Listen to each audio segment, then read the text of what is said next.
sir. Kumusta? Bisaya ka? O, Bisaya po. Taga Ah, Mindanao po ako. saan ka sa Mindanao?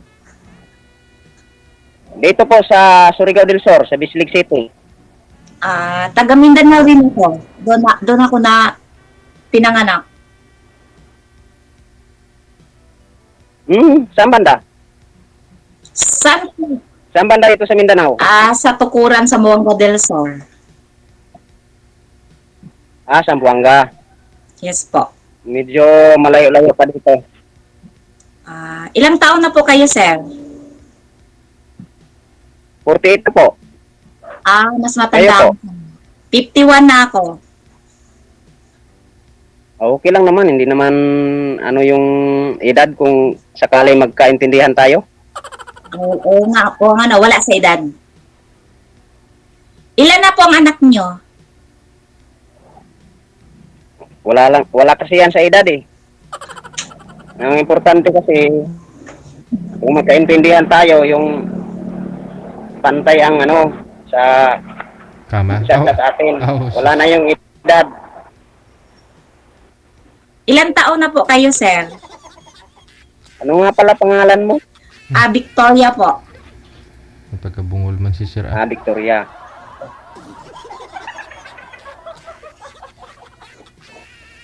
Ilang taon ka na daw po, Sir? At ilan po yung anak mo? Ay, 4 po yung anak ko, tapos nandun sa asawa ko dati. 4 mong anak, andun sa kanya. 4 yung anak ko, tapos nandun sa asawa ko. Mm-mm. So ilang taon ka na po ngayon? 48 na po, sir. 48 na, ma'am. Ikaw, ma'am? 51 na po ako. Mas matanda ako sa kanya. Oh. Okay lang yun. Kasi, ano naman, hindi naman problema yung edad. Mas maganda yung nga siguro yung babae ang mas matanda kaysa lalaki. Biyudo kayo o hilubalay ng asawa? Hiwalay lang po within 10 years. 10 years. So, nung naghiwalay kayo, hindi na kayo nagkakaroon ng girlfriend or... Meron naman pero parang nagkalabuan din kasi ayaw ko kasi yung niluloko lang ako kasi. Gusto ko sa babae yung seryoso ba?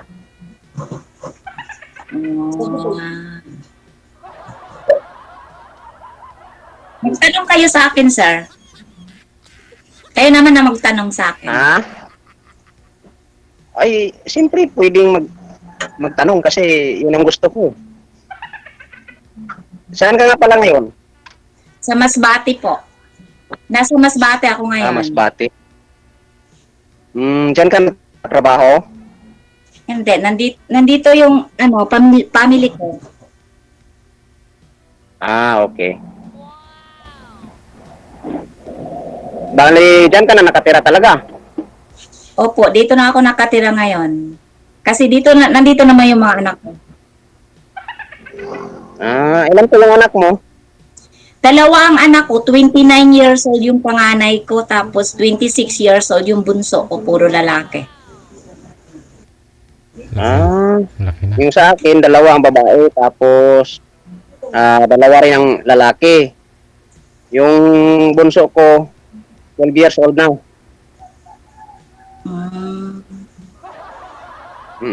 Ilan taon na kayo dito sumali? Dito kay Sir Deji?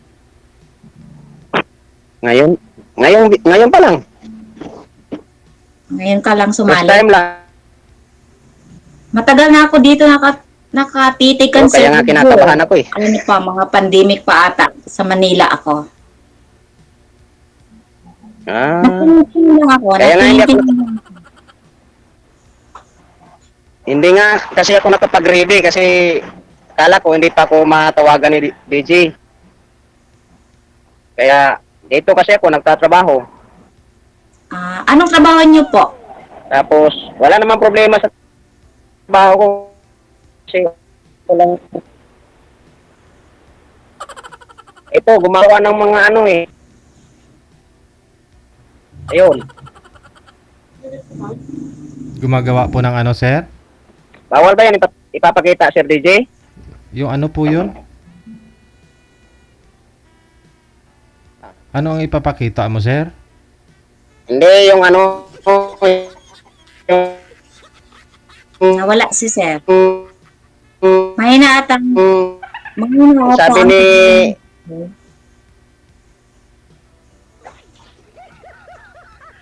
ma'am, kung ano daw yung trabaho. Sabi ko, andyan sa likod. Ano po ba trabaho nyo, sir? Ayun. Ko, nasa purinarya ako nagpatrabaho. Ah, Minsan, nagdadrive kung may kukunin na, ano. Ah, yung balsamero. trabaho. Tapos, ako rin yung gumagawa ng mga tabaong. Ah, bagay tayo sir kasi magaling ako mag-makeup sa patay. Ayun. Talaga naman. Embalmer po kayo, sir? O Par- driver? Round po kasi ako, sir, eh. Ah. Embalmer, driver, mm, panday at saka pintor. mm, Kaso lang, sa pag-imbalsa mo, medyo hindi ako masyado sumasali. Pinaubaya ko na sa mga kasamahan ko kasi hindi ko na kaya, eh. mm, 4 na skill kasi. Naku, maingay itong manok. Sabon kayo sir. Ano po? Magsasabon po kayo. Kasi may manok kayo dyan. Hindi. Hindi yan pang sabong, kasi umiitlog yung babaeng, inahin ba? Okay. Kaya, siguro bumaba na sa niya. Ano lang. Wala na. Ay, nako. Nandito kasi yan sa loob kasi kinukulong ko, eh. May may parang net na ginagawa ko dyan kasi maano ng sasakyan sa highway. Daming madamage. Kaya dito lang sa loob. Kung minsan pag gusto kong kumain ng manok, kakatayin ko. Hindi naman ako sumasabong. Walang problema para sa iyo sa ulam. Pag walang ulam, kakatay ka lang, pupunta lang sa likod ng bahay. Kasi nagano lang ako, wala ako ng manok, mga 4 siguro ito. Ay 4. 4 lang yung manok ko diyan. Pwedeng katayin pag kailangan ng kumain ng manok. Siya nga pala, ano nga pala trabaho mo diyan sa diyan sa Maynila? Dati Nasa bahay niya nagtatrabaho ako dati sa construction, sa Artisans Builder sa Manila. Sa construction po. Ganun ba? Opo. Ngayon, nandiyan ka na sa sa mga anak mo. Medyo tapos na yung kontrata ko. Kaya tapos na rin yung trabaho ko doon. Okay. Ako dito lang Sa construction. purinarya. Kasi walang puntahan na ibang trabaho. Dito na lang. Kasi okay na. Yung kita, okay naman din. Kaya ano nga palang hinahanap mo sa isang lalaki? Hinahanap ko sa isang lalaki. Ano nga palang gusto mo sa isang lalaki? Gusto ko yung JJ, gusto ko yung matangkad, maitim, saka mahaba ang kusinta. Nako, parang hindi pa kapasad yan.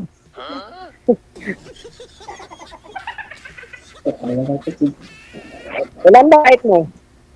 Kaya nga gusto ko mataas siya kasi 5'1" lang ako. Kaya gusto ko matangkad.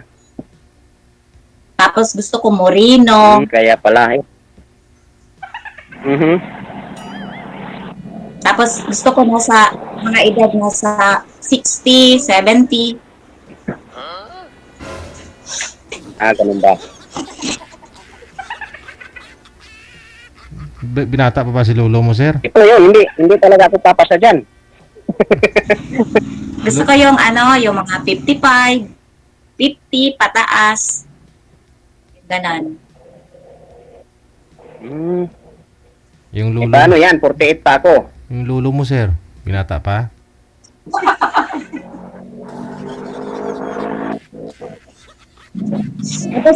Tapos gusto ko Tapos yung high G, school, yung high school lang eh. yung byudo kasi pag kasi may posible pa silang magbalikan sa misis niya kasi hiwalay sila.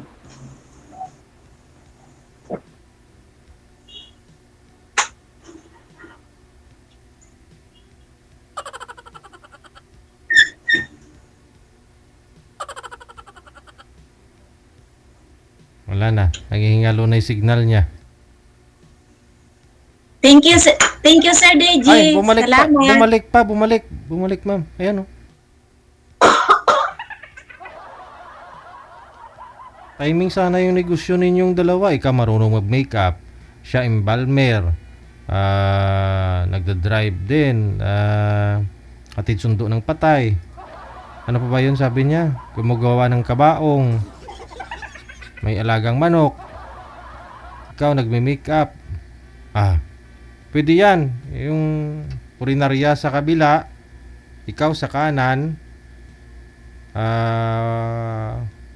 Salon, no? O parlor.